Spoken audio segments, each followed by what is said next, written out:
Good evening, everybody. Karibu, Akwasagat Hai, Takulandarani, Akwaba, E Cabo. Welcome, everyone, to the Commonwealth Startup Fellowship Capstone event. Firstly, I want to sincerely thank each of you for making the effort to come tonight. We do know that people have had a lot of disruption to their journeys caused by the tube strike, and so it really does mean a great deal. We really appreciate that you made the effort to come along. And to those of us joining us online, we're also really grateful that you made the time. So just a quick note on housekeeping before we begin. There are no alarms planned. If an alarm does sound, please exit the building and gather at the assembly point on the corner of Exhibition Road and Imperial College Road. So today marks the culmination of the first cohort of the Commonwealth Startup Fellowship, a programme that's brought together a truly exceptional group of entrepreneurs from across the Commonwealth. So over the past 6 months, and while running their businesses, these founders have worked with experts, refined their ideas, pushed their ventures forward. But I think beyond the workshops and the coaching, and the venture review sessions and the peer mentoring, what's really stood out is the spirit in this cohort. Their willingness to support each other, to share openly and to collaborate, and to build the kind of relationships that we really hope will endure long beyond the programme. We often talk a lot about stickiness in ecosystems and the idea that the real value comes from the lasting connections and the shared experiences. And I think that that's what this group has built. So tonight you'll be hearing from the President of Imperial, Professor Hugh Brady, as well as Professor Kevin Ibeh, who's from the Commonwealth Scholarship Commission, and Imperial alumnus and managing partner of Helios Investment Partners, Babatunde Soyoye, as well as a panel comprised of some of our Commonwealth Startup Fellows.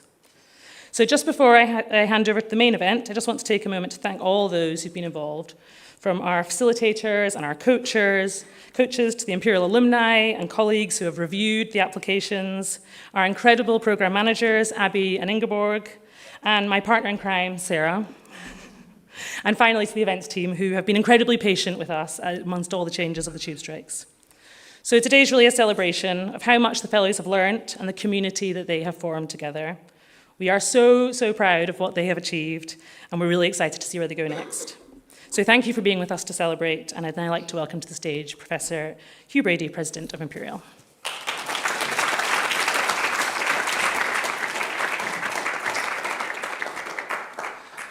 Thank you, Claire, and welcome everybody. Welcome to Imperial, and as Claire said, thank you for making such an extra special effort given the transport disruption today. It's my pleasure to welcome everybody, not just in the room, but so many others who are watching this celebration online.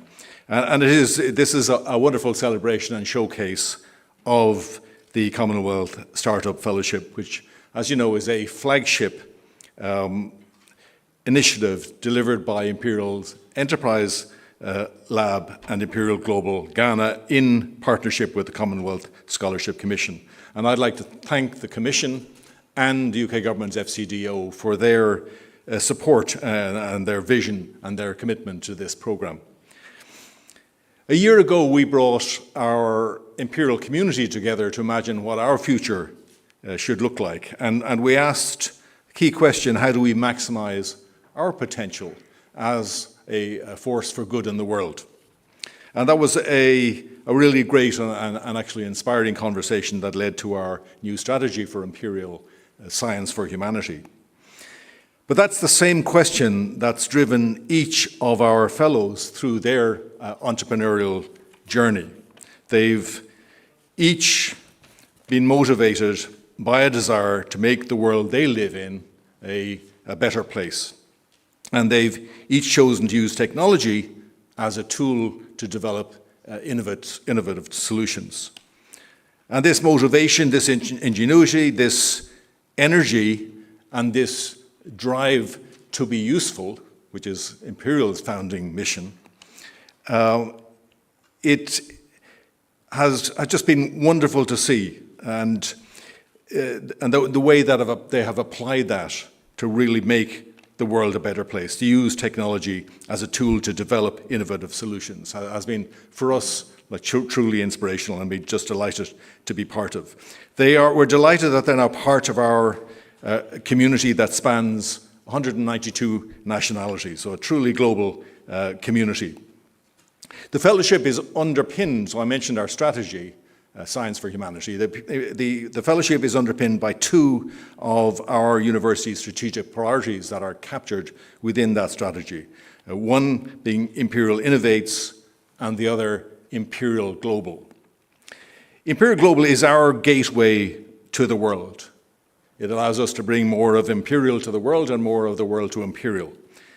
And it enables us to deepen science and technology partnerships and to support long-term collaboration and talent exchange across 4 continents. So for us, a really exciting initiative. 3 of our 4 hubs, Accra, Bengaluru, and Singapore, are based in Commonwealth countries, and they connect with our 4th hub in San Francisco and Silicon Valley, and all of them are anchored by our world-leading and rapidly growing innovation community here in London. Imperial Enterprise Lab is our award-winning startup innovation incubator that helps founders transform their ideas into market-ready products and services through training, through mentorship, and an introduction to a global network of responsible investors. The Commonwealth Startup Fellowship Programme has delivered a really unique springboard that has empowered and equipped these entrepreneurs to develop new technologies, to create new jobs, to drive social and economic development, and above all, to make a long-lasting impact on people's lives and the environment.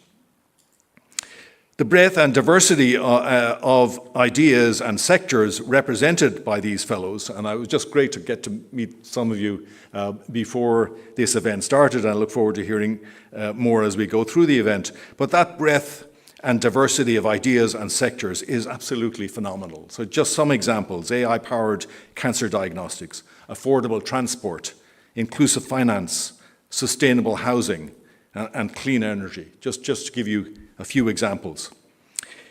In Ghana, the home to one of our 4 Imperial Global Hubs, Agri-Mercab is using sustainable black soldier fly technology to fast-track the agriculture sector towards net zero. In India, also part of our Imperial Global Network, Life and Limb is developing affordable, accessible, and aspirational high-performance prostheses to restore mobility and independence for amputees. Now, we're very aware that at Imperial we can't deliver our Science for Humanity mission on our own. Partnership is absolutely fundamental to the way we'll do this. And it's wonderful, and this is a prime example of the importance of partnership, allowing us to build these long-lasting partnerships between our community and a whole variety of players from industry, governments, NGOs and philanthropists, investors, innovators, and more. We are incredibly passionate and really proud of the program and proud of all of you. And in fact, we're so proud that it's my pleasure to be able to announce that Imperial has decided to fund 2 additional Ghanaian founders in the program in cohort 2, ensuring, thank you. And believe me, it was an easy decision for us to make. Just wonderful to allow us to further add to that rapidly evolving Ghanaian and entrepreneurial ecosystem. And I hope that others will join us in this journey to support young entrepreneurs from across the Commonwealth over the years ahead. I hope tonight inspires you to ask yourself the same question that we and our founders asked themselves: how do we maximize our potential as a force for good in the world? And to join us in making that a reality. So it's my great pleasure now to welcome Professor Kevin Ibeh, Commonwealth Scholarship Commissioner, to the stage. Kevin, you're very welcome.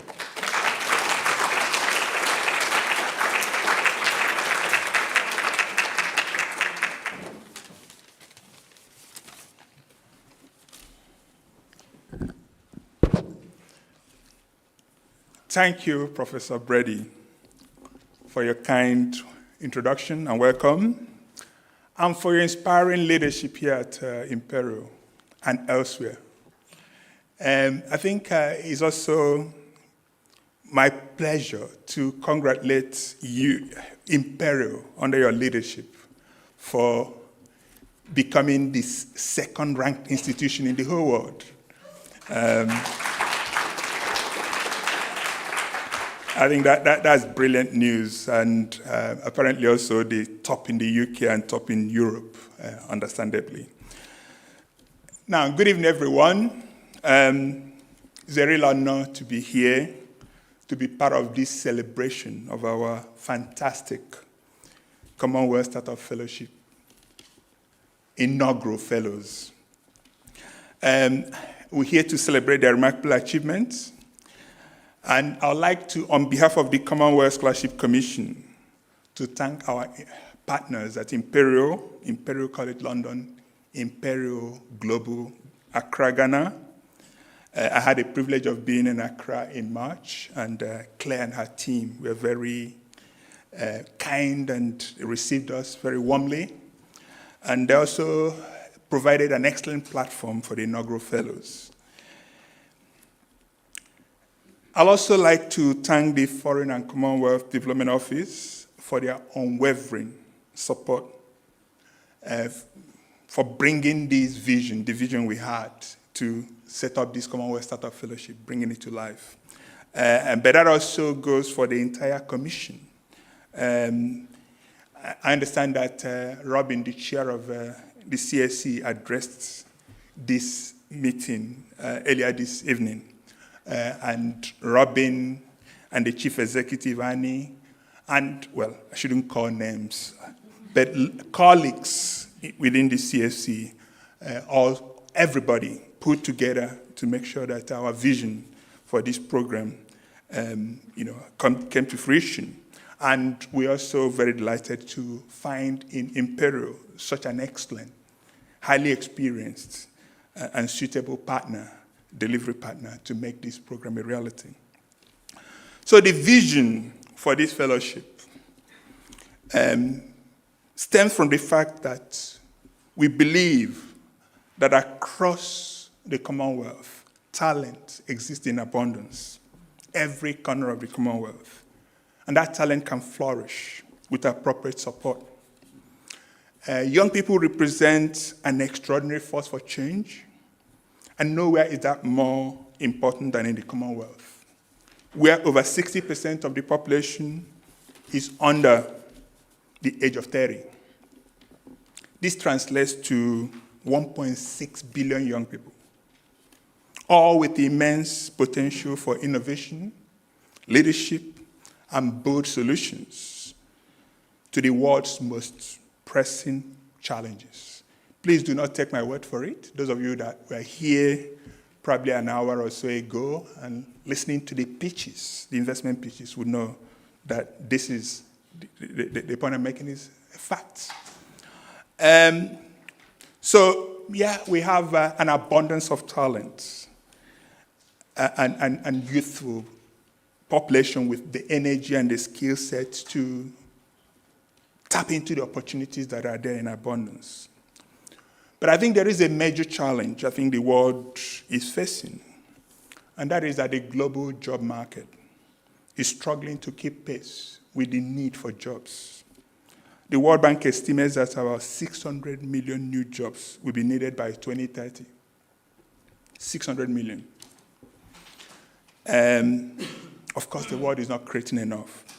But that's more challenging across Africa, across the Commonwealth, India, Indian subcontinent, and the rest of the Commonwealth. In West and Central Africa, for example, 6 million young people enter the labor force every year, while only 500,000 jobs, new jobs are created. So we see a deficit just there, 5.5 million, job deficit. So the gap is stark, and the need is urgent. Humanity must forge new pathways for employment, entrepreneurship, job creation, and inclusive growth. Of course, immigration has been in the news constantly, not just in this country, but across the world. And a lot of it is driven by the quest for decent jobs and for opportunities. So the Commonwealth Startup Fellowship was launched by the Commonwealth Scholarship Commission to confront this challenge as a way of contributing to this monumental global challenge. So building on CSC's legacy of investing in human capital, the fellowship aims to empower entrepreneurs, innovators, and job creators in low and middle-income countries, Commonwealth countries, to equip them with the tools, networks, and confidence to scale their impacts and to shape their future. And we've received tremendous response. We've actually struck a chord. When the advertisement went out earlier this year, over 1,500 startups applied for the 20 places available. Think about the ratio. So that's cohort 1. But the process of recruiting for cohort 2 has been ongoing in the last few weeks, and that number has even increased. It's nearing 2,000 for the 22 places available. Actually, 20 places are available before Imperial very kindly offered additional 2. So businesses from every region of the Commonwealth applied, indicating the hunger for opportunity and the depth of entrepreneurial talent waiting to be unlocked. And they are right to be eager, because the support that these businesses, these startups have received from Imperial Enterprise Lab has been nothing short of world-class. They've worked with experts from various fields and markets and have been supported every step of the way by the teams in Accra, in London. We cannot thank colleagues at Imperial Enterprise Life enough for the commitment, professionalism, genuine passion they've shown in supporting these startups to grow and to scale. And we are thrilled that Imperial have chosen to fund 2 extra places in cohort 2, an investment that speaks to the shared belief in the mission we have for this program. So we look forward to continuing this collaboration and expanding the CSF Commonwealth Startup Fellowship program to meet its vast potential. Tonight, we celebrate 19 exceptional founders who have turned challenges into opportunities. And I would skip mentioning names. I don't want to have favorite sons. But they're all tackling some of the most urgent issues of our time: climate change, food insecurity, healthcare access, and doing so with ingenuity, resilience, and purpose. It was delightful to see them pitch this evening and to see how far they've all come since our first meeting in Ghana at the end of March this year. So we in the Commonwealth Scholarship Commission are excitedly looking forward to your next milestones, and we're proud to be part of your journey. The Commonwealth Scholarship Commission is pleased also to have championed this Startup Fellowship as part of our evolving commitment to inclusive and sustainable development and to promoting job creation. We believe in the power of the Commonwealth, not just as an affirmation of shared history and heritage, but as a living network of collaboration, innovation, and mutual support. The Startup Fellowship is a shining example of what is possible when we invest in young people that are passionate about innovation and entrepreneurship. As we look ahead to the next cohort of this program, I invite you all, investors, partners, policymakers, to join us in sustaining the vision of this program and scaling it, scaling the impact it can make. Let's continue to unlock potential, foster greater innovation, entrepreneurship, and job creation, and build a more enterprising Commonwealth together. Thank you, everyone. Congratulations again to our brilliant fellows, and it remains for me to invite to the podium Babatunde Soyoye. I guess I'm going to be one of the few who would pronounce that name. So Babatunde Soyoye, co-founder and managing director of Helios. My pleasure.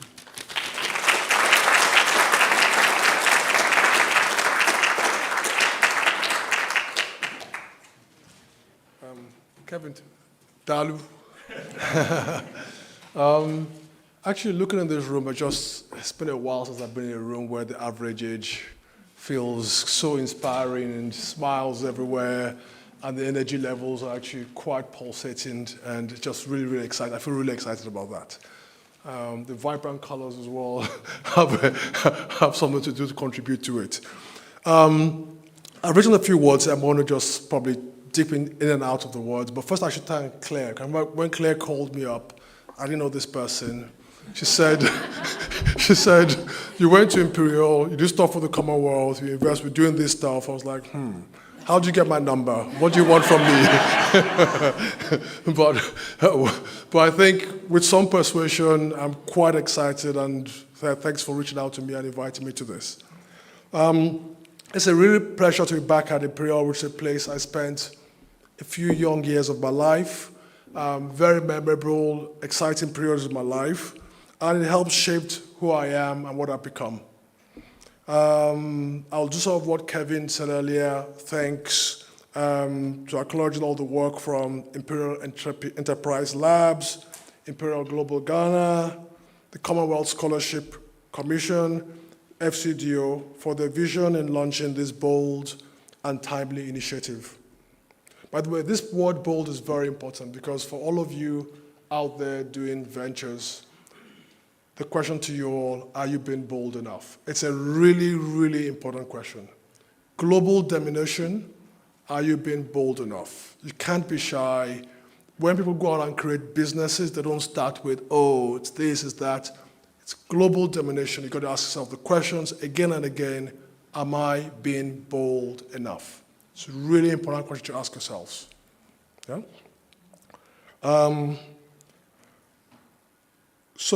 also add that actually to recognize Professor Hugh Brady, an eminent physician, I learned a bit earlier, who's done a lot to help support this very important Commonwealth Scholarship Initiative, and Professor Kevin Ibeh of the Commonwealth Enterprise and Investment Council, which has long championed entrepreneurship across our 56 nations. And I'm also proud to say I'm proud to carry that spirit forward tonight and welcome some of the strategic partners of something called the Commonwealth Enterprise and Investment Council, which works with the Commonwealth universities and is part of this whole network. A bit of my personal story. When we founded, myself and my partner thought of the idea in sort of early 2000s, young, maybe a bit older, 30-year-old, naive, just said, had a very well-paying job that everybody actually would have cut their arms for. Naive, arrogant, just said, we're going to go do Africa. Like, what? People, I told my boss, I was like, what, where? And which country? I said Nigeria. I said, is there anywhere near Nicaragua? So I think the point was, again, it was bold, being bold, thinking big. When we started, we didn't think Africa, no one was investing in Africa. Should we start small? We thought big, brave, bold. No one believed we could do what we thought we were going to do. And we told them, okay, we'll do it in a funny way. We'll prove to you we can do it, and we'll come back to you. And we did exactly that. So if you start on a business, you got to have a vision, you got to be bold, and you got to think really big. There's no point, there's 24 hours in a day.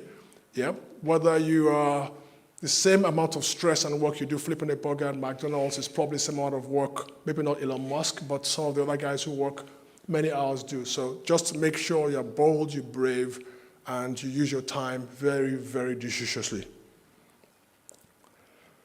So looking forward, sort of, I think, 20 years after we founded our business, something very important to us was to, a few little bits. One was to create a truly world-class institution that was founded, owned, and run by Africans, that people would speak in the same breath as some of the big global firms we all know in the UK. So it wasn't let's do an Africa business, it was let's really create a truly global KKR, TPG, Carlyle, that kind of global names. It was that kind of braveness, boldness, and vision we had. We didn't start by saying, oh, it's Africa, so let's do that. You got to start up there. Yeah? You have to be young and naive to do that, by the way. Because if you ask me to do that now, I'll go, what the hell are you thinking? And when the vision as well, I think it was being Africans, impact was very important. Just, we all see the lack of education, when we moved into that, there's no mobile phones, communication, healthcare, just everything was very difficult and complex. So having real impact was really, really important to us. So you fast forward all these years right now, I think we've sort of done over 40 companies across 30 countries in Africa. We first started with what we knew, which was Central Africa, but then we've now gone into Morocco, Egypt, Tunisia, Algeria. I think actually, as Nigerians going to those markets, we thought it would be challenging, but actually it's not been. So once again, went there, didn't know anybody, but bold enough and brave enough to go there and take the risks, and it's worked out for us. Now, looking at this extraordinary group of people and these entrepreneurs here tonight, I'm actually reminded, hopefully, of these early days. So I think, you've made the very first step of the fear of failure. You've taken that step, put that behind you, and you've tried to do this rather than trying to find a job or something else. So you've taken the very, very first step, but I really would implore you all to really think bold, really think brave, and really have big ambition and visions. Let me begin by congratulating all of you that are here today. Your startups, from what I haven't seen many of them, I read a profile of many of them. I would love to meet some of you later on today. But from what I gather, to the 2,500 to 20, that's something. So I thank you. Congratulations and really, really well done.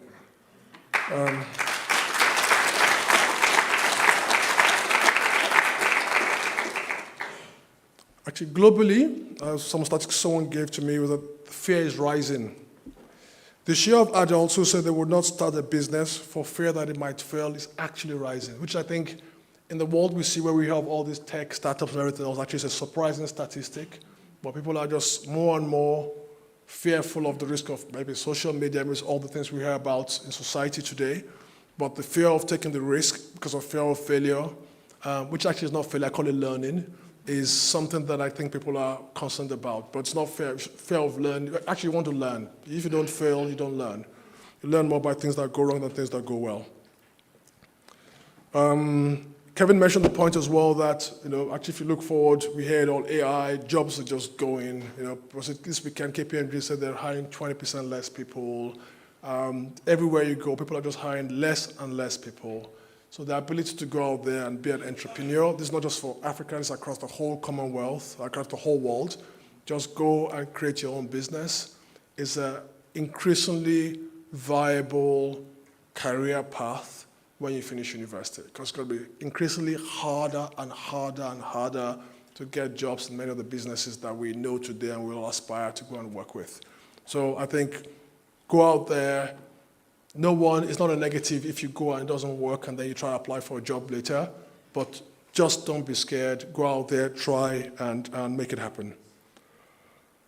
Mentioned as well earlier, something like half of the world's children, so under the age of 14, live in the Commonwealth.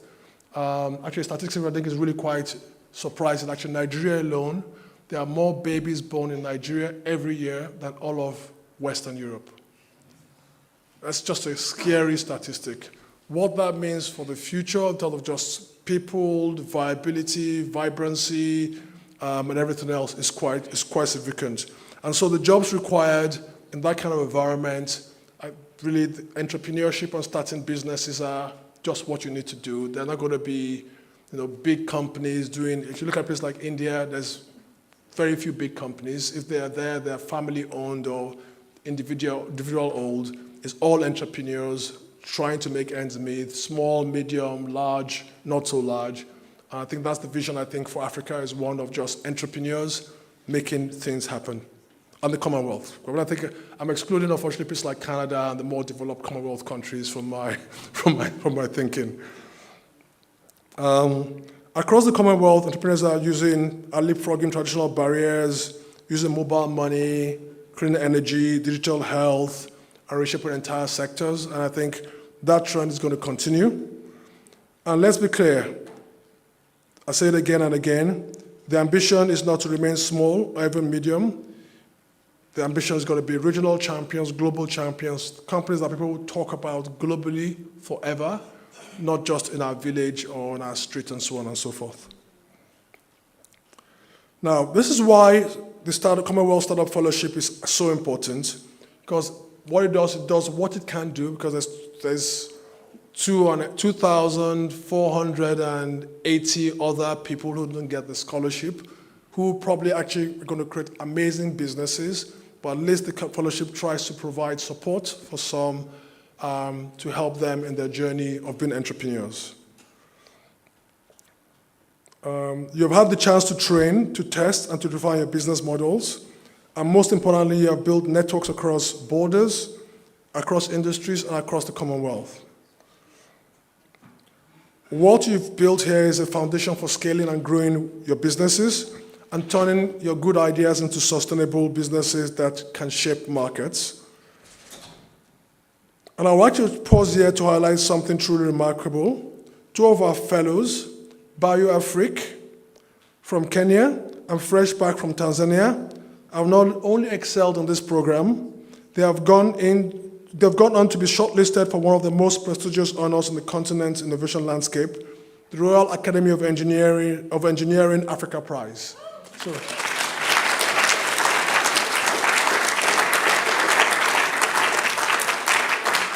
So this is a prize, as it says, that recognizes engineering innovation with the power to transform lives. To be shortlisted is to be counted among the very best on the continent. To our fellows, you've proven that innovation can come from anywhere. You've done that. The question is how far you can go. The answer is as far as your vision, execution, adaptability, and energy can take you. Think big, stay grounded, dream boldly, but remain flexible, build fast, but build wisely, and never stop learning or dreaming, because what you adapt to next may define absolutely everything. Entrepreneurs are uniquely positioned to tackle the world's greatest challenge. At the end of the day, when you start a business, what are you doing? You're solving a problem that someone has got. That really is what it is. Someone has got a problem, or sometimes they don't know they've got a problem, like the iPad. But you're solving a problem and filling a gap, and that's what you're doing. So entrepreneurship is solving problems, big, small, and creating jobs and livelihoods for people. You might be separated by long distances, but the Commonwealth binds us all together. Trade between the Commonwealth is a lot lower in costs, happens a lot faster, a lot easier. The law is the same, the language is the same, and things happen a lot better amongst the Commonwealth. Nations are built by entrepreneurs, by women and men who see problems as opportunities and take the risks. My message to you is this. Say it again and again. Be ambitious, collaborate, share knowledge, use the Commonwealth advantage, think beyond your borders, and lean on the networks you have built here. A small story or anecdote actually is I sponsor entrepreneurship prize where students in the University of London across come and present, and this is an amazing story. Actually, it's a grant. And just before COVID, there was a company that the guys and entrepreneurs were amazing, high energy, bold vision. They were on their knees, they were on their deathbed, but decided to give them the prize. Yep. Fast forward last year, I met with the guys. 3 years after they were on their deathbed, they'd received $30 million from Sequoia. I don't know if anyone knows Sequoia. Sequoia is one of the largest venture companies in the world at a $300 million valuation. They received $30 million at a 300. So students like all of you here, yes, that had businesses like you in their heads, in their minds, that have actually achieved that in a 3-4 year period. So the point, once again, to all of you is the message is think big, think bold, be brave, and good luck. Thank you. One thing I've got to do, I got to introduce Elena Dickmann. Dickmann? No, what is, woher kommst du, Deutschland? Diekmann, ja. Deutschland? Ja, Deutschland, ja. Aus Bayern.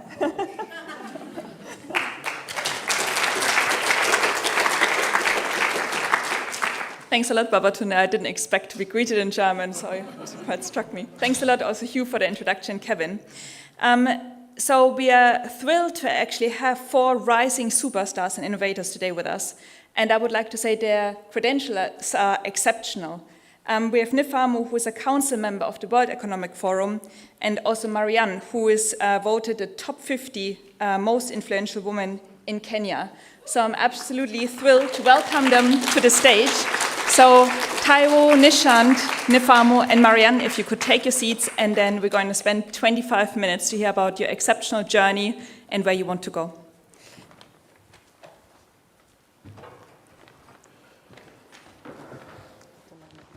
All right, can we do a quick sound check? Can we hear everyone? Yeah? Okay, fantastic. Hi. Super. So before we start, I would love for you guys to very quickly introduce yourselves. We're going to start with Nifamu. What is Pharma Matrix doing? Can you introduce yourself? Thank you very much. My name is Efam Manzo. I'm the co-founder at Pharmatrix Agro, where we are leveraging on technology to connect smallholder farmers in northern Nigeria to manufacturing companies. We also provide them with community-based warehousing solutions, and we increase their capacity to make them know what to grow and at the right time to grow them. Thank you. I'm Nishant. I'm based in India, and we run a company called lifeandlimb.ai. We make prosthetics or artificial limbs for the people who have lost their arm from below the elbow. Thank you. Marianne? My name is Marianne Gishanga. I run Agritech Analytics as a CEO and co-founder. We work with smallholder farmers, helping them understand their soil health, crop pest and disease management for their crop, increasing their yields, and just helping them change their mindsets from traditional farming methods to embracing technology and AI in agriculture. And Dr. Taiwo? Yeah, I'm Taiwo, CEO and co-founder of Radis, and we're leveraging technology to empower underserved providers with convenient, affordable, and safe access to medications in Africa. Thank you. Thank you. Marianne, we're going to make a start with you. So you founded Pharmatrix about 3 years ago, and you've reached over 8,000 small holding farmers right now. This is immense success. Can you maybe tell us, how have you become one of the most successful B2B marketplaces for farmers, and what were the biggest barriers you've experienced developing your startup? Okay, so for me, I would always say that seeing the joy of the smallholder farmers that we work with is a fuel first. So regardless of the barriers that I face, I use that to motivate me to continue doing. And as a young person in agriculture, playing in the field where they are mostly like men in the value chain that we work with. So we work in the value chain of grains, oilseeds, and export-ready grains. So it's very difficult. Working with smallholder farmers in low-income community where technology is like a barrier was one of the first things we needed to break through. And for us, how we were able to scale that was using a community-based advisor model where we bring farmers in clusters in the community and use them as our agent to be able to disseminate this technology that we've built. So one, we are building on trust for them to ensure that there's one person in their midst who uses a technology-enabled phone and brings them together in our community warehouses, then we take from there. Fantastic. And then we continue with agritech. So, Marianne, there's so much agritech right now. There's a huge revolution in agritech. How come that in so many places we still have no food security? What do you think the reasons are? I believe that there's a very big gap in the agtech solutions that are being offered globally, and mostly for African farmers. And this is because in Africa, there's a very high rate of illiteracy, and most smallholder farmers are not as literate. And the solutions that are being offered by agri-tech companies are in English. So when you offer a solution to a smallholder farmer who did not go to school in English, then you create another barrier of them looking for someone to interpret it for them. And most of the time that will be an agronomist or an extension officer from the government.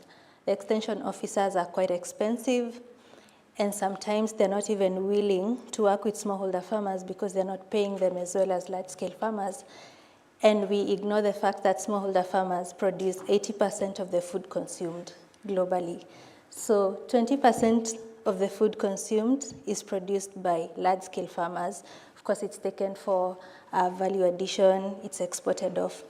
But the food consumed in Africa is produced by smallholder farmers who are illiterate. So if you offer the solution, make it expensive, provide it in a language they cannot understand, then they will not take it up. So we end up having the same issues, but there's so many people trying to offer the solution, but they're not empathetic enough to the people who they're trying to solve it for.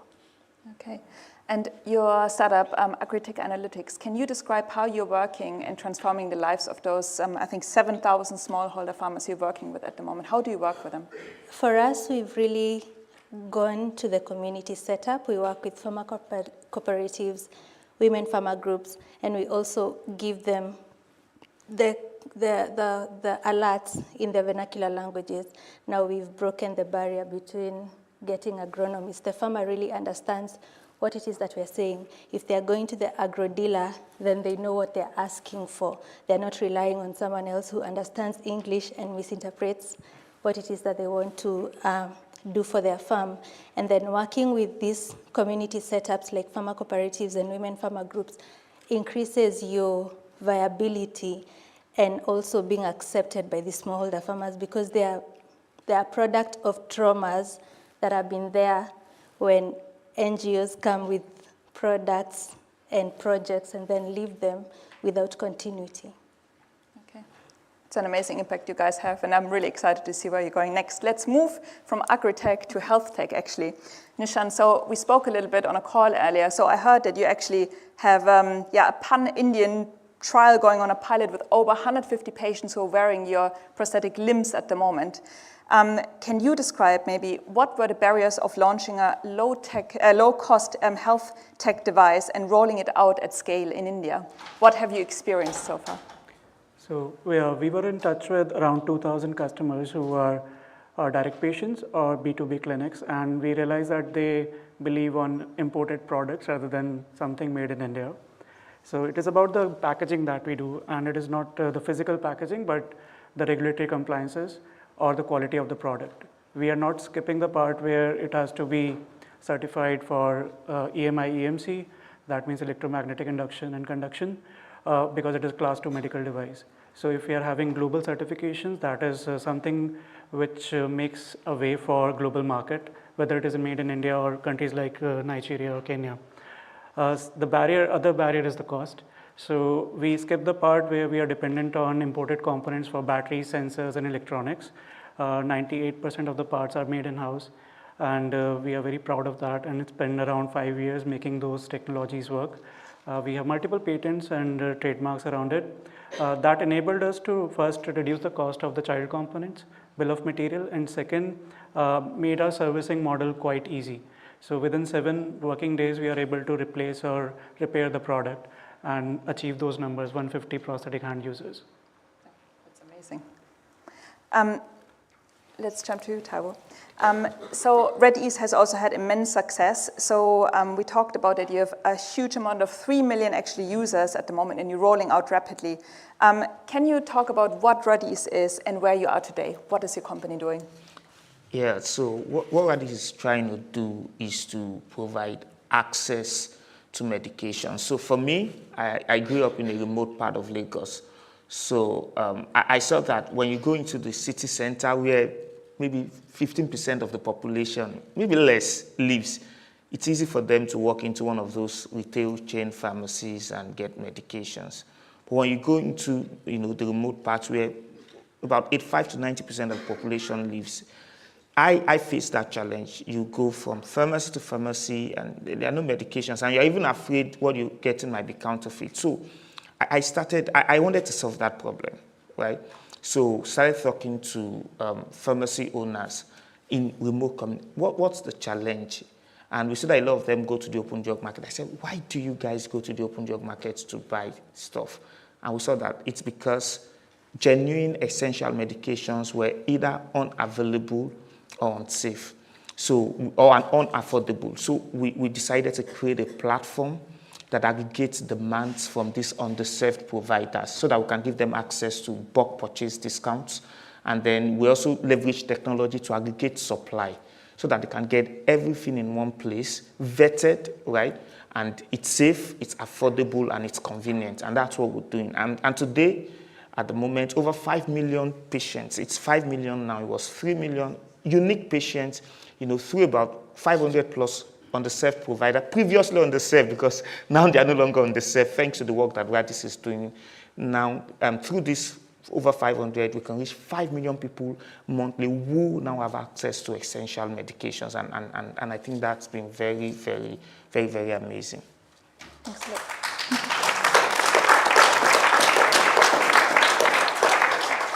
Nefama, we're going to jump back to you. So you have a highly ambitious startup and you're working at the moment with about 8,000 farmers. But we talked earlier, you said actually there's a huge amount of smallholding farmers.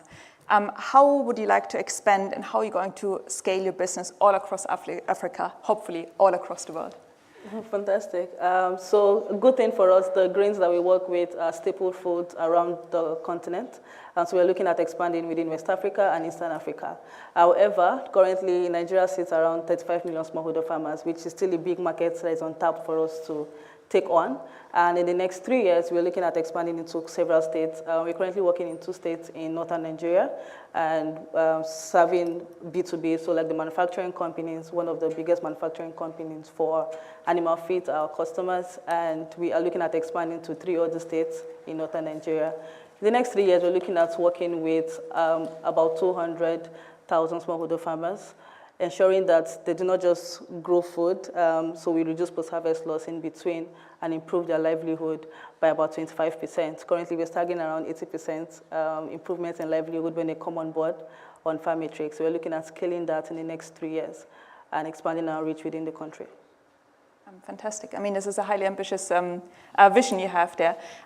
When I met you guys earlier, you seemed to know each other very well. So I would be very interested, actually, how the fellowship made a difference to this ambition and to this vision that you have.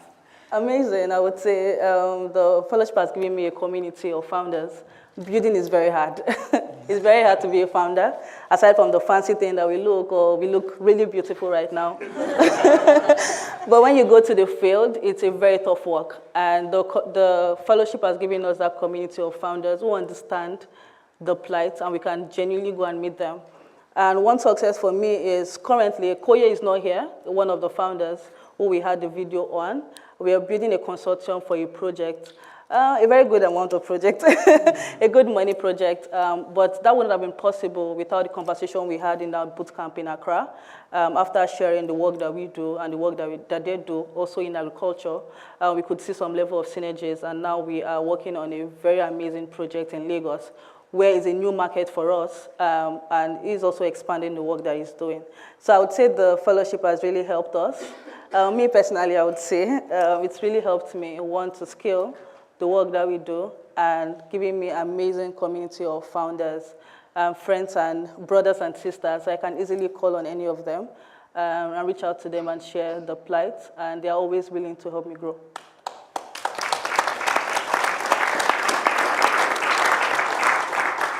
Marianne, then we're going to jump to you as well. So when I read through all the things you've actually achieved, I mean, this is a huge list. I can see I was an Echoing Green Fellow in Kenya 40 under 40. So how did this fellowship make a difference to your personal development? Well, I think my highlight was the coaching sessions. You know, getting access to a coach and a genuine coach at that is very hard, especially for women entrepreneurs.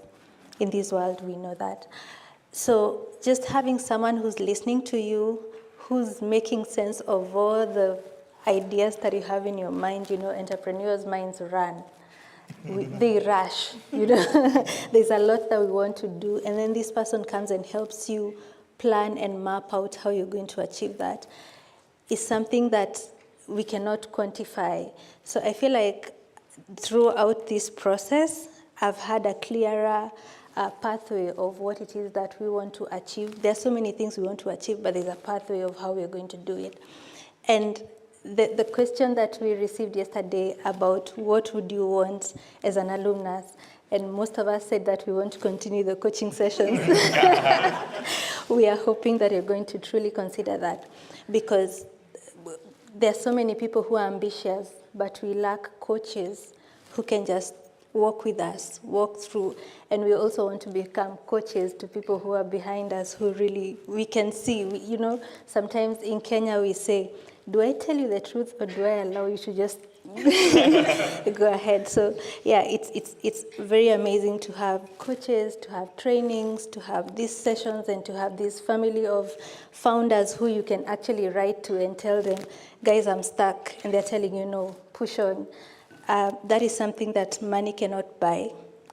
Connections that are so genuine and that are going to last us a lifetime. I have a sister in Nigeria. I've never been to Nigeria, but now I know if I want to expand my company to Nigeria, I know who I can partner with, and that makes it much easier for me as a founder to even dream with a vision of who is it that I can actually partner with, or who can I talk to tell me how the terrain in that particular country looks like. Fantastic, thank you.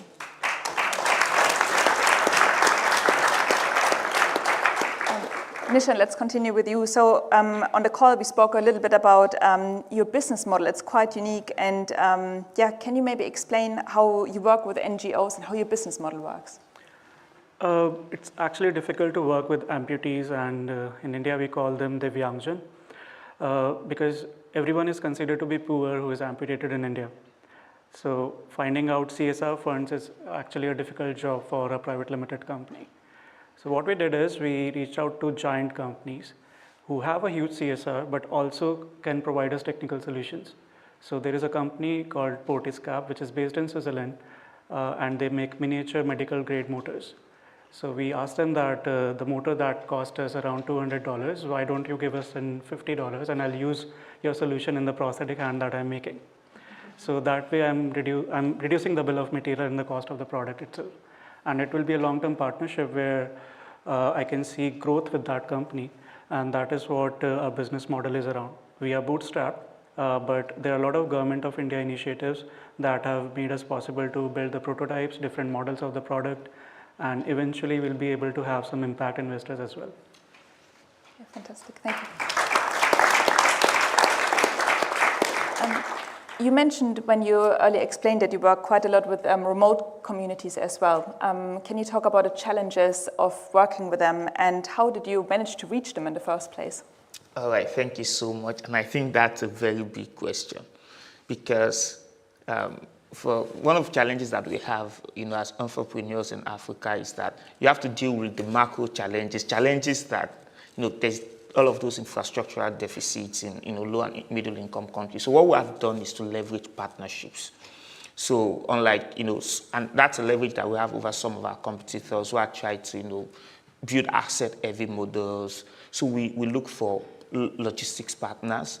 So we leveraged partnerships, and that has been so helpful for us. There are people who understand, and we used technology to be able to manage the entire process. So we don't have to depend on one big partner. We can have several partners who can edge that weeks. People who understand all of those remote communities, know how to navigate all of that logic, and that has been super helpful. And we also leverage technology. It's a network design model. And what that does for us is that there's something that we call in supply chain economies of density, right? And economies of scope, right? So economies of density means that rather than delivering to one person in a remote area, so we have like 10 people, and then we can cluster the other together. So we can deliver for 10 people. We can deliver for 10 people with the cost of 1 or 2 persons, and that has really helped us to drive down logistics cost and to also streamline efficiency in that area, and it's been very impactful. Fantastic, thank you. Before I continue asking questions now, I would love to open now the floor to the audience maybe. So you've got a good understanding, I think, what our amazing superstars and innovators are doing. So do you have any questions for them? It's a unique opportunity to speak to a council member of the World Economic Forum. So I think you should seize this opportunity. Do you have any questions? Yeah. Yes, please. This question is more direct. Wait, I think you need the mic. Hello. This question is mostly directed at those the agri-tech people on the panel, which is that what role do you see enterprises, what unique role do you see enterprises playing in addressing questions of regional and global food security compared to other stakeholders in the field?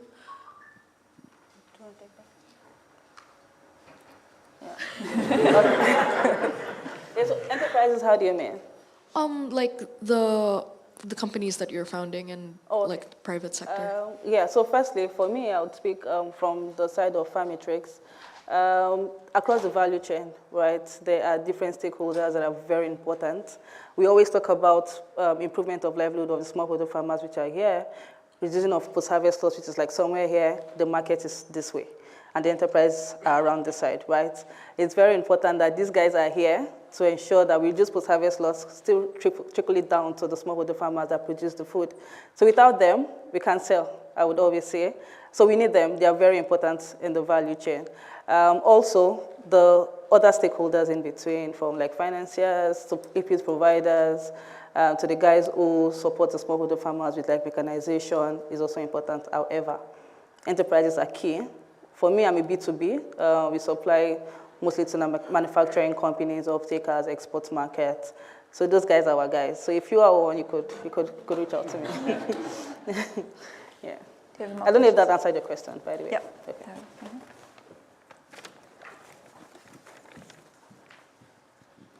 Thank you. My name is Ara Zaman. I'm at Bloomsbury Institute in London. I'm just intrigued about the Commonwealth. Now, I don't know what perception, if any, you had of the Commonwealth before this process began, but I'm really interested to know whether your perception of, attitude towards, understanding of, and passion for, if that's the case, the Commonwealth has changed during this process. Because I think the Commonwealth, while you've been on this cohort, something historic has happened. Kevin, you know very well, we have a woman from Africa who's now at the helm of the Commonwealth. 60 years it's never happened, now we have one. So there is something happening, but I'm just interested because you have an incredibly powerful role right now as you go through this cohort, I think, Kevin, is that you can be inspiring others in the Commonwealth, but that relies on you being interested and having a passion for. So I'm really interested in your attitude before and now moving forward towards the Commonwealth. However you understand it, whether it's a group of organizations or countries or an ecosystem or people you know or whatever, I'd be really interested in your thoughts on that. Thank you. Okay. Yeah. All right. I think for me, when I hear about the Commonwealth, I'm very interested in politics, so I understand it from the political angle, just a group of countries. I didn't really know what, I mean, if there was any benefit as it were, and all of that. But coming into this program has really just, so now when I think about the Commonwealth, I think about the fact that these are like a group of people that we could do business together, like access to market. So Commonwealth for me now is not just before now it was just theoretical, but being a part of the program, meeting people from different parts of the Commonwealth. You know, I always knew India was part of the Commonwealth, but if you asked me, I was not sure. But now it's so real, right? It's so real because it was theoretical before, but now it's so real. I can see we have similar challenges. There are different patterns, and we could build similar solutions that can scale across, you know, the Commonwealth. So it's been very impactful, very impactful. Thank you. So I have a feedback, or I have like a response to that. So firstly, my interference with like Commonwealth was like, oh, the scholarship for people who want to go to school, right? And for me, I just want to build a sustainable business. And when I saw the call, it was pretty interesting for me to see that they're interested in the talent in the Commonwealth. Because I would always say we have amazing, amazing young people in the Commonwealth that are doing great stuff. We are just a tiny fraction of those people. We are doing great, but there are people doing really amazing stuff across the continent and also the Commonwealth.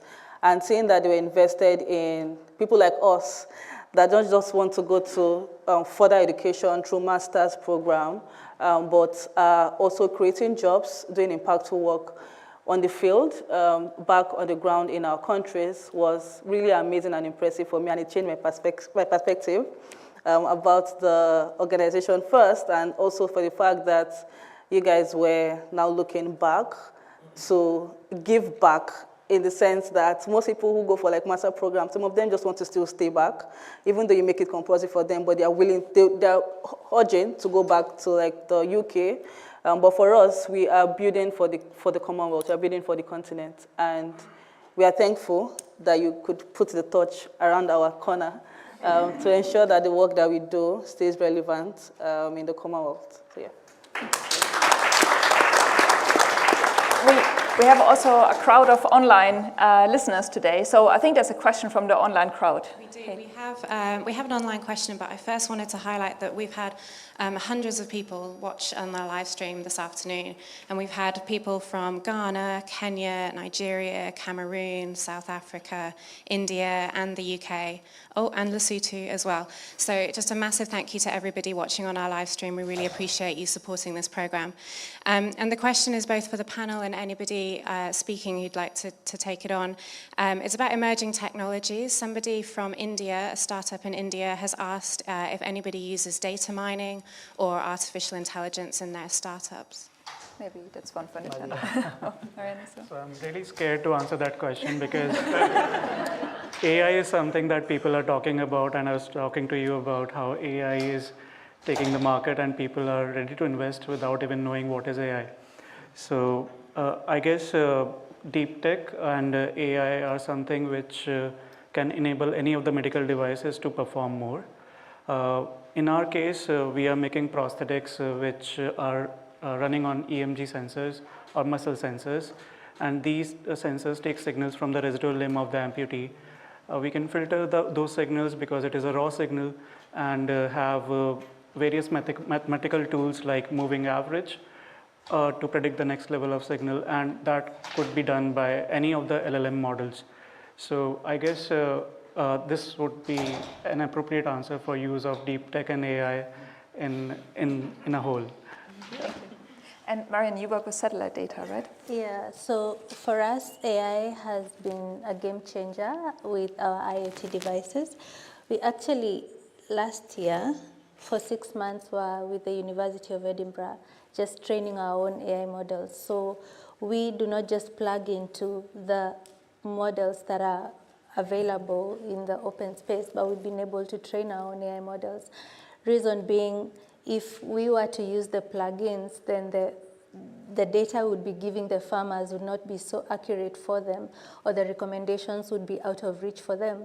But now that we've been able to continuously train our own AI models, then the solutions are tailor-made for the kind of plants that we grow back home.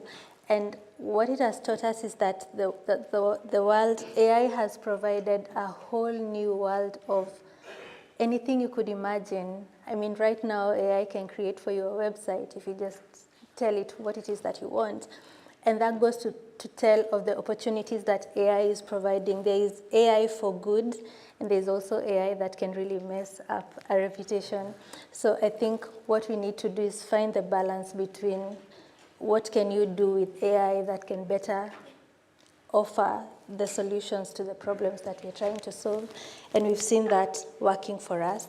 Of course, in Africa, we have a challenge with the governments running after reactively responding to the AIs that we are creating. We do not have policies that control the use of AI. So they are lagging behind in creating the controls around it. And sometimes as startups, maybe the Commonwealth can be able to chip in there, is that we need to push the importance of creating the policies before the young people can just be very creative with AI, because if they come up with policies that then suppress what it is that we are creating, the people might lose the AI for good that we are trying to push as solutions to the fields that we are trying to work on. So AI is an amazing tool if used with the right purpose. Thank you. There was one question over there from, two actually, so maybe. So we talked about how maybe your perception of the Commonwealth has changed. What perceptions do you wish investors from the UK would change when it comes to investing across the Commonwealth? And secondly, I know you have some very audacious goals, so maybe building off the keynote, what are your most audacious, big, bold ideas and goals for where you want to go? Okay. Yeah. All right. So I've been privileged. I'm going to talk about the UK and Europe, right? I've been privileged to engage investors from quite a number of countries in Europe, right? And then I've been privileged to engage investors from the US, and I see a difference. The investors in UK are more conservative, not so much risk capital. I mean, they want to give you just a little, and they want proven ideas, more private equity and all of that. But, the guys in the US, in fact, you have an idea on paper, it looks amazing, they give you $10 million, So, and that's something I think we need, especially in places like Africa and across the Commonwealth. We need people who can back bold ideas. So Babatunde was telling us to think big and have bold ideas. Then we need people who can also back bold ideas, because the bolder the idea, to be honest, the likelihood it's going to fail. And you need the permission to fail for you to be bold. One of the reasons why people are not bold is because they are scared of failing. And if you don't have that permission, go try it, do it. We're going to back you. Just give it your best. And if it fails, you learn from it, and then we'll back you again. And that's something that's something that the US has done very well, that we think UK investors can also do. So the bold idea that the audacious goal for us is that today we're streamlining, procurement and all of that for underserved providers. But eventually we want to manage, the entire healthcare value chain from end to end. So we can take it from the lab to the patients who need it, from hand to hand. We can use technology to power that entire process. And in that process, what that does, not just for Africa, I see it's a problem, it's a global problem.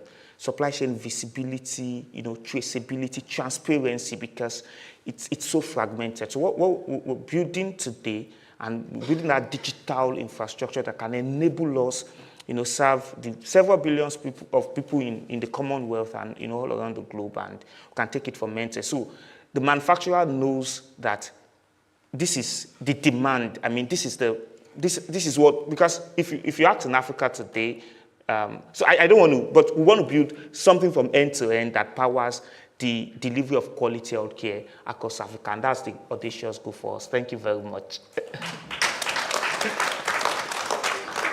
We have maybe one last question, or maybe there was one from you. Yes, sorry, there was one from here. I was just curious. So we heard Mr. Shoye talk earlier on about how there's an increasing fear with regards to individuals starting businesses. He's encouraged you to be bold. I'm curious, what was it that actually gave you the fuel to make that leap from where you were before to jumping into the wild, wild west of entrepreneurship? I think it's a good question that all of you should answer. Shall we start with Uniform? Yeah. I think we had a conversation somewhat around that yesterday, and okay, I need to share with everybody, that's fine. I was born and brought up in Lagos. Lagos is like the western part of Nigeria, but I currently live in Kaduna, which is in the northern part of Nigeria. And the northern part of Nigeria fits almost 80% of the population that we have currently in Nigeria, which is around over 220 million people.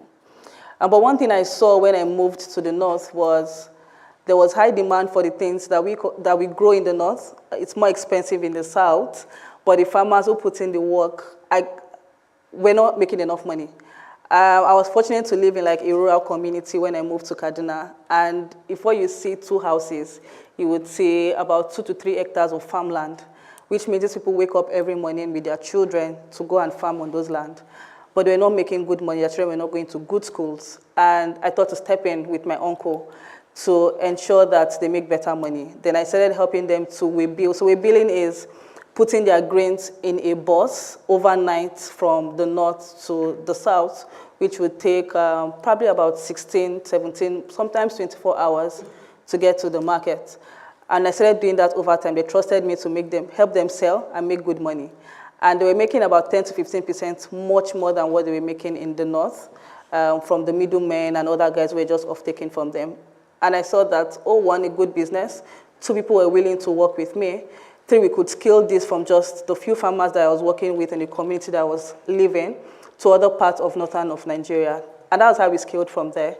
And now, actually mentioned, we are serving over 8,000 farmers, and we have over 3,000 farmers every month who work with us that will ensure that we aggregate their grains to supply to manufacturing companies. And when I always say manufacturing companies, it means that the grains, the cereals, the snacks that we eat in Nigeria, the animal feeds that feed the poultry guys, the pig farms, are part of the things that we do to ensure that these companies have the raw materials, the grains, the seeds that they need for manufacturing.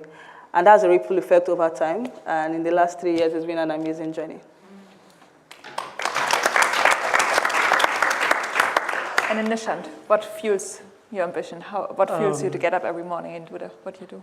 Yeah, so I can take it from my personal story, how I began lifeonlimb.ai. I always wanted to be a doctor once. I wrote the PMT, pre-medical test, and couldn't clear.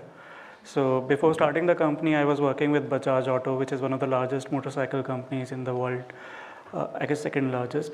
And no offense to the people who love motorcycles, but I was really isolated in thinking about the idea that we are making an engine, attaching 2 tires to it, a petrol tank, and sitting on it.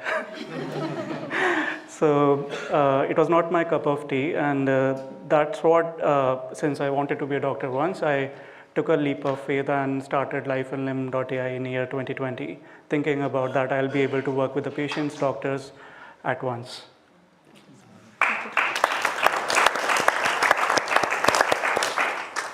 For me, I look at it as going back to my roots because I was born and raised in a farm by farming parents. So throughout my life, I witnessed all the cycles of struggle and success that farmers go through. A lot of harvest, post-harvest losses, failed seasons, everything. And so my parents made sure that I went to school because they never wanted me to be a farmer. But then even in my schooling, I always felt like I owed my community a solution. And at some point, my parents got auctioned because they took a loan against some yields that they expected and they didn't get it. And it made them make tough decisions of who is going to stay in school, who is going to just step aside for a while. And they decided that I was going to go to school because they really wanted me to show my siblings the direction. And when I was in school, I always felt guilty. I always felt like I needed to go back and fix the issue that was there. Of course, in an African setup, you know how mothers love being given money, but fathers, it hurts their ego. So I knew that was not a solution. But then again, I also wanted to make my father proud. So after school, I went and got a job. I worked for a big multinational bank, rose the ranks to a corner office, air-conditioned and everything.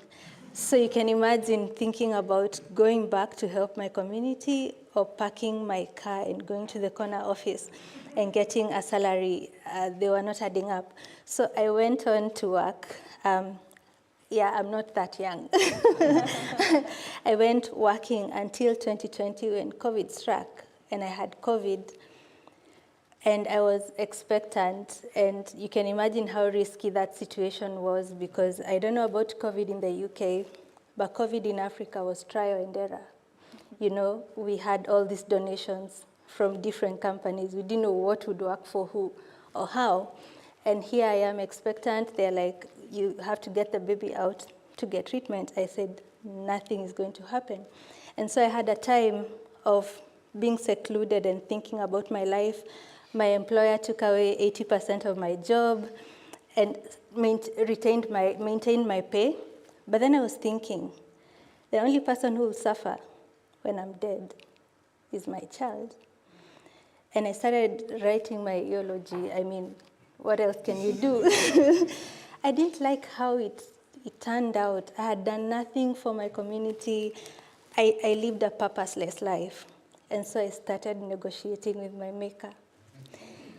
And I promised him, if you get me off this bed, I'm going to do something for my community. What has always been at the back of my mind is going to come out. So thankfully, I got out with my daughter. My daughter is 5 now. And immediately, I got out of COVID. I did a resignation online, and my boss rejected it. And she told her boss that Marianne is having postpartum depression. She needs a counselor. She wants to quit work. And I told them, no, I am serious, I want to quit. And all the benefits of early retirement, I put them into this tech company. Of course, I don't have a tech background, so I had to get a co-founder who's a techie, because if you hire a techie, they keep telling you the deadline is this, there's this problem, there's this bug. So I knew the only way to make them work was to make them a co-founder, because they will not lie to themselves. And that is how we've continuously worked on agri-tech analytics. I started with my parents, supporting my parents with this tech. We used their farm as a demo farm, and my dad told everyone who cared to listen about this amazing solution. And then it has grown just smoothly, and it is a testament for me that I have a new lease of life, and I needed that shake-up to just become an entrepreneur. It's not easy for the people who are in employment to move from that comfort zone of just knowing that everything, you can actually take a loan because you know you'll get a salary, to now going to entrepreneurship and you're thinking, okay, so how will I serve the 4,000? You know, and for me, it has been a rewarding journey because I have seen the transformed lives of these smallholder farmers. It's not about the farmers anymore. It's not about my parents anymore because they are sorted. It's about every other family that their daughters or sons will go to school because they have stable income, they can afford medical care. I can see the change in their lives, no matter how small. They were using a basic phone, now they can afford a smartphone because they've been able to get yields and they can sell. For me, that's what pushes me to just continue. And I am raising tiny entrepreneurs. They do not want to be employed because I talk to them about problems that are in the world and them as creators of jobs and not looking for jobs. So it's exciting.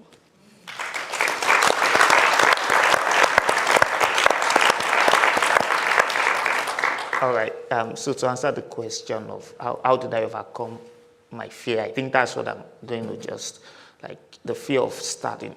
So 3 things for me, and I'm going to try to be very brief. So first was that I had the privilege of being exposed to entrepreneurship early. My dad ran a publishing company, so even though he would not allow, so after school, he did not want me to, but I just beg him to market his books, sell for him, and I had all of those experiences. I have many stories, but those experiences shaped, my thinking about entrepreneurship. Then the second thing, still piggybacking on what Marianne mentioned.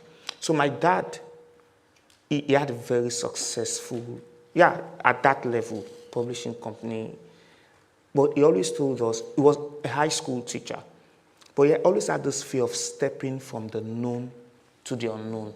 So he was telling us that he just wanted his company to be a little more successful, then he was going to retire from teaching and devote his time and energy to the business, because he knew that the business was at that time giving him more money than his salary, but he still wanted a little more. So he would tell us every day for 30 years that he was going to retire soon and just face his business. And he never retired until he had to retire when he became 60. So that was the cue for me. I told myself, if I'm going to do entrepreneurship, I know I'm cut out for this. I'm going to start early. So immediately I finished medical school, I just didn't do anything. It was very tough. But I told myself, my dad, if I stay with the unknown, I would never step into the unknown. So I said, I'm going to just do it.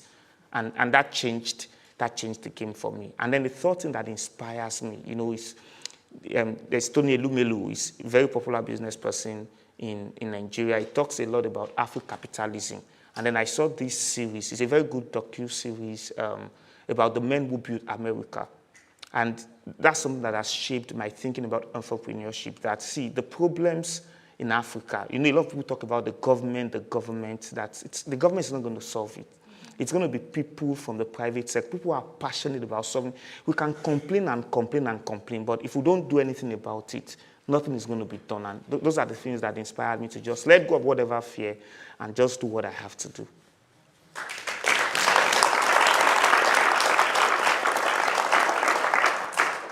So we're going to wrap up the session, but our fantastic founders are still here for the next half hour or so if you want to ask them any questions, so please reach out to them. I think there were some more questions in the audience, but I think I'm the last one standing between you, the drinks, and the founders, so we're going to wrap it up. I would like to thank everyone who is here today in person, that you made it despite the tube strike, the online crowd as well that has been attending. Thanks a lot, Haley, for also reading out their questions. Also, I would like to thank our president, Hugh Brady, Kevin Ibeh, and Babatunde Shoyo. Yeah, I hope I got that one right. Sorry, you pronounced my name better than I did yours, I think. Our panelists, Marianne Kichanga, Nishant Agrawal from India, Tayo Oyewole, and Nefamo Ogechi Manzo. And thank you so much for coming, everyone. It has been a pleasure, and looking forward to talking to you in a moment. Thank you.